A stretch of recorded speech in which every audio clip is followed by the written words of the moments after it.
नमस्कार। स्वागत गर्न चाहन्छु तपाईहरूलाई आजको एउटा नयाँ भिडियोमा।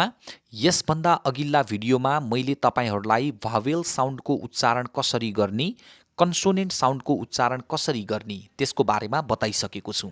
यदि तपाईहरूले ती भिडियोहरू अहिलेसम्म हेर्नुभएको छैन भने म अनुरोध गर्न चाहन्छु ती भिडियोहरूलाई कृपया अहिले नै हेरिहाल्नुहोस्। बल्ल त्यस पछाडि यो पाठ आज तपाईहरूलाई राम्रोसँग बुझिनेछ। यस्तै प्रकारका महत्त्वपूर्ण भिडियोहरू तपाईँहरूबाट नछुटुन् त्यसको निम्ति अहिले नै यस च्यानललाई सब्स्क्राइब पनि गरिदिनुहोला। ओके, सो आजको क्लासतर्फ अगाडि बढौँ। आज यस कक्षामा म तपाईँहरूलाई साइलेन्ट लेटर्सहरूको बारेमा बताउनेछु। अङ्ग्रेजी भाषामा धेरै शब्दहरूका अक्षरहरू साइलेन्ट हुन्छन्। उच्चारण एउटा गरिन्छ तर अक्षरहरूलाई हामीले अनुच्चारित गर्नुपर्छ। उच्चारण एउटा हुन्छ, स्पेलिङ फरक हुन्छ, हिज्जे फरक हुन्छ। त्यस्ता धेरै शब्दहरू छन्। ती सबै शब्दहरूलाई यस भिडियोमा हामी जान्ने प्रयास गर्नेछौँ। सुरु गरौँ यो भिडियो। सबैभन्दा पहिले मैले तपाईँको स्क्रिनमा केही शब्दहरू राखिदिएको छु। यिनीहरूको उच्चारण नम्बर 1 पनि राखिदिएको छु अनि उच्चारण नम्बर 2 पनि राखिएको छ।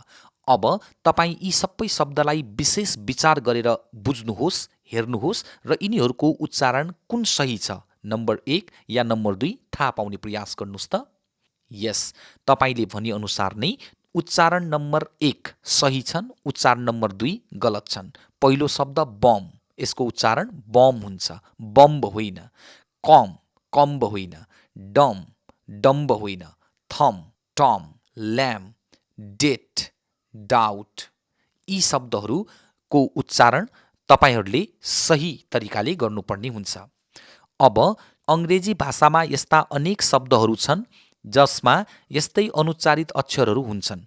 अङ्ग्रेजीका स्पेलिङहरूमा यसै कारणले धेरै गल्ती हुन्छ, किनभने यसमा कैयौँ अक्षर बोल्नमा अनुच्चारित हुँदैनन् तर लेख्नमा प्रयोग हुन्छन्। लेखिन्छ डेप्ट तर भनिन्छ डेट, यसमा बी साइलेन्ट हुन्छ। अब नेपाली शब्दहरूतर्फ आउनुहोस् त। नेपालीमा बम लेखिएको छ भने बम नै बोलिन्छ। यस दृष्टिले हेर्ने हो भने नेपालीमा जस्तो लेखिन्छ त्यस्तो नै भनिन्छ। तर अङ्ग्रेजीमा स्वर र व्यञ्जन वर्णहरूमा किन यस्तो गडबडी छ? यसमा लेखिन्छ बेग्लै तरिकाले र पढ्दा कतिपय अक्षरहरूको उच्चारण नै हुँदैन, ती साइलेन्ट हुन्छन्। अब तपाईँ सामु के प्रश्न उठ्दैछ होला भने ती साइलेन्ट अक्षरहरू किन राखिन्छन् त शब्दहरूमा? ती साइलेन्ट लेटरहरूलाई, ती शब्दहरूलाई, ती अक्षरहरूलाई किन निकालिँदैन? यो एउटा जटिल प्रश्न हो र यसको उत्तर दिन पनि निकै कठिन छ। साँच्चै भन्ने हो भने अङ्ग्रेजहरू परम्परा प्रेमी हुन्छन्। उनीहरू अतीतबाट आफूलाई अलग राख्न सक्दैनन्। यी सबै शब्द अङ्ग्रेजी भाषाले विभिन्न पुराना भाषाबाट लिएको थियो। मूल भाषामा यी शब्दहरूको हिज्जे या स्पेलिङ र उच्चारण उस्तै थिए। अङ्ग्रेजी भाषामा त्यस्तै नै प्रचलन भए। पछि यिनीहरूको प्रयोग गर्दै जाँदा उच्चारण त बदलियो तर हिज्जे प्राय उस्तो नै रह्यो। आज अङ्ग्रेजहरू आफ्नो पुरानो वर्णविन्यासलाई छोड्न सक्दैनन्। जस्तै डेट शब्दलाई लिनुहोस्, यसको बी किन उच्चारण भएन? अङ्ग्रेजीमा यो शब्द फ्रेन्च डेटेबाट लिइएको थियो, यसको उच्चारण डेट भयो। पछि भाषाविदहरूले फ्रेन्च भाषाको डेटे शब्दको मूल शब्द लेटिन भाषाको डेबिटम हो भन्ने कुरा जान्न पाए। उनीहरूले यो डेटको सम्बन्ध मूल शब्दका साथ जोड्नका लागि स्पेलिङमा बी थपिदिएर डेप्ट गराए, तर उच्चारण परिवर्तन भएन, अर्थात् डेट नै रह्यो। त्यस्तै प्रकारले डाउट र रिसिट शब्दहरू पनि ल्याटिन भाषाबाट लिइएको थियो, जहाँ बी र पीको उच्चारण हुँदैन। शब्दमा कतिपय अक्षर उच्चारित नहुने मूल कारण के हुन् भने 1 नम्बरमा शब्द बदलिएको रूपमा अन्य भाषाबाट लिइयो, पछि मूल शब्दसँग मेल गराउनको निम्ति स्पेलिङ त्यस अनुसार राखियो र उच्चारण जुन चल्दै थियो त्यही राखियो, अथवा पहिले यी शब्दहरूलाई कठोर हार्ड थिए, पछि सरल सफ्ट बनाइयो। त्यसकारण अङ्ग्रेजी भाषाका धेरै शब्दहरू उच्चारण एउटा र स्पेलिङ फरक हुन्छन्। अब अङ्ग्रेजी भाषामा कुन अक्षरको उच्चारण हुन्छ, कुन अक्षरको उच्चारण हुँदैन यो कुरा थाहा पाउन यी शब्दहरूलाई चिन्नु नै पर्ने हुन्छ। जति बढी तपाईँ यी शब्दहरूलाई चिन्नुहुन्छ त्यति बढी तपाईँहरूले कुन शब्द साइलेन्ट हो कुन शब्द साइलेन्ट हुँदैन भनेर बुझ्नुहुन्छ।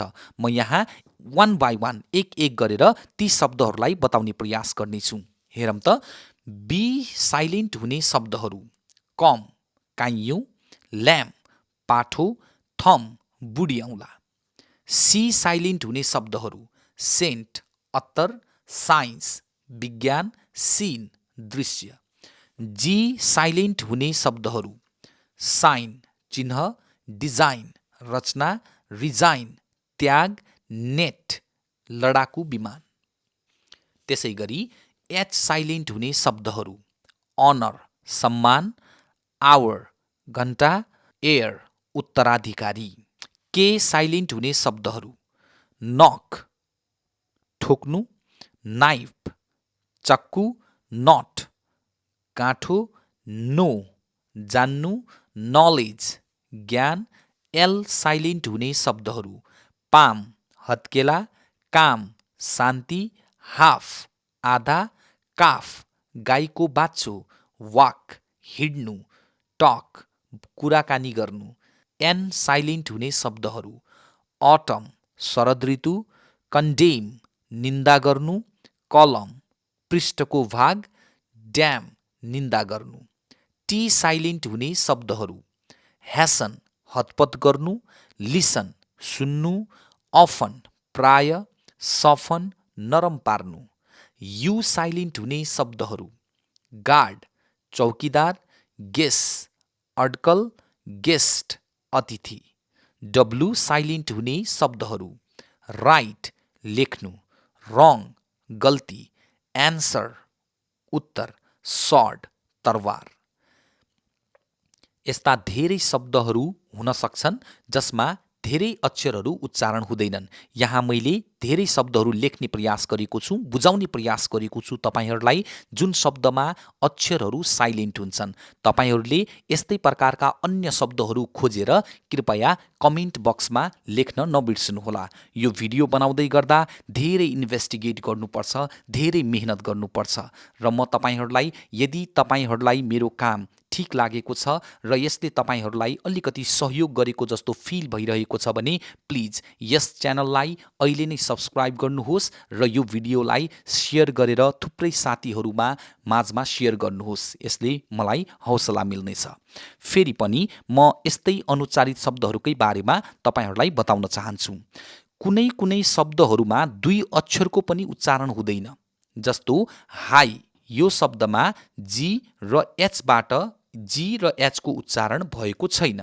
यस्ता हाईबाट बनेका धेरै शब्दहरू छन् जसमा जी अनि एचको उच्चारण हुँदैन, जस्तै साय, लामो सास फेर्नु, थाई, तिग्रा, दौ, यद्यपि, थ्रु, द्वारा, फाइट, लडाई गर्नु, लाइट, प्रकाश, ब्राइट, उज्जल, स्लाइट, थोरै, माइट, शक्ति, नाइट, राति, टाइट, कसिएको, फ्राइट, भय, फ्लाइट, उडान, डिलाइट, आनन्द, नाइट, सुरवीर अनि साइट, दृश्य। यस्ता अन्य शब्दहरू पनि धेरै हुन सक्छन्, तिनीहरूलाई पनि याद गर्नुहोला है त। आजको कक्षाबाट अङ्ग्रेजी शब्दहरूको उच्चारण गर्दा कस्ता शब्दहरूको कुन अक्षर साइलेन्ट हुन्छन् भनी बुझ्नुभयो होला। यस्ता शब्दहरू धेरै हुन्छन्, कृपया ती शब्दहरूलाई खोज्नुहोस् र अध्ययन गर्नुहोस्। यी साइलेन्ट लेटर कुन वाक्यमा, कुन शब्दमा कुन अक्षर साइलेन्ट हुन्छन् यसको कुनै पनि नियम छैन। तपाईले ती शब्दलाई अभ्यास गरेपछि मात्रै बुझ्नुहुन्छ यो शब्दमा यो अक्षर साइलेन्ट हुन्छ भनेर। त्यसकारण कृपया म अनुरोध गर्न चाहन्छु तपाईहरूलाई धेरैभन्दा धेरै शब्दहरू तपाईहरूले खोज्नुहोला र तिनीहरूलाई अध्ययन गर्ने प्रयास गर्नुहोला। धेरै शब्दहरू मैले बताइसकेको छु। मैले लेखाएका यी शब्दहरूको स्क्रिनसट गर्नुहोस् र यी शब्दहरूलाई पनि याद गर्ने प्रयास गर्नुहोला, लर्न गर्ने प्रयास गर्नुहोला। अभियसली तपाईहरूले अङ्ग्रेजीमा निकै राम्रो उच्चारण गर्नुहुनेछ, मैले आशा गरेको छु। आजलाई म यस भिडियोबाट बिदा माग्न चाहन्छु। आशा छ तपाईहरूले अरू भिडियोहरू जस्तै यस भिडियोलाई पनि धेरै माया दिनुहुनेछ। हस्त, धन्यवाद। तपाईको दिन शुभ रहोस्।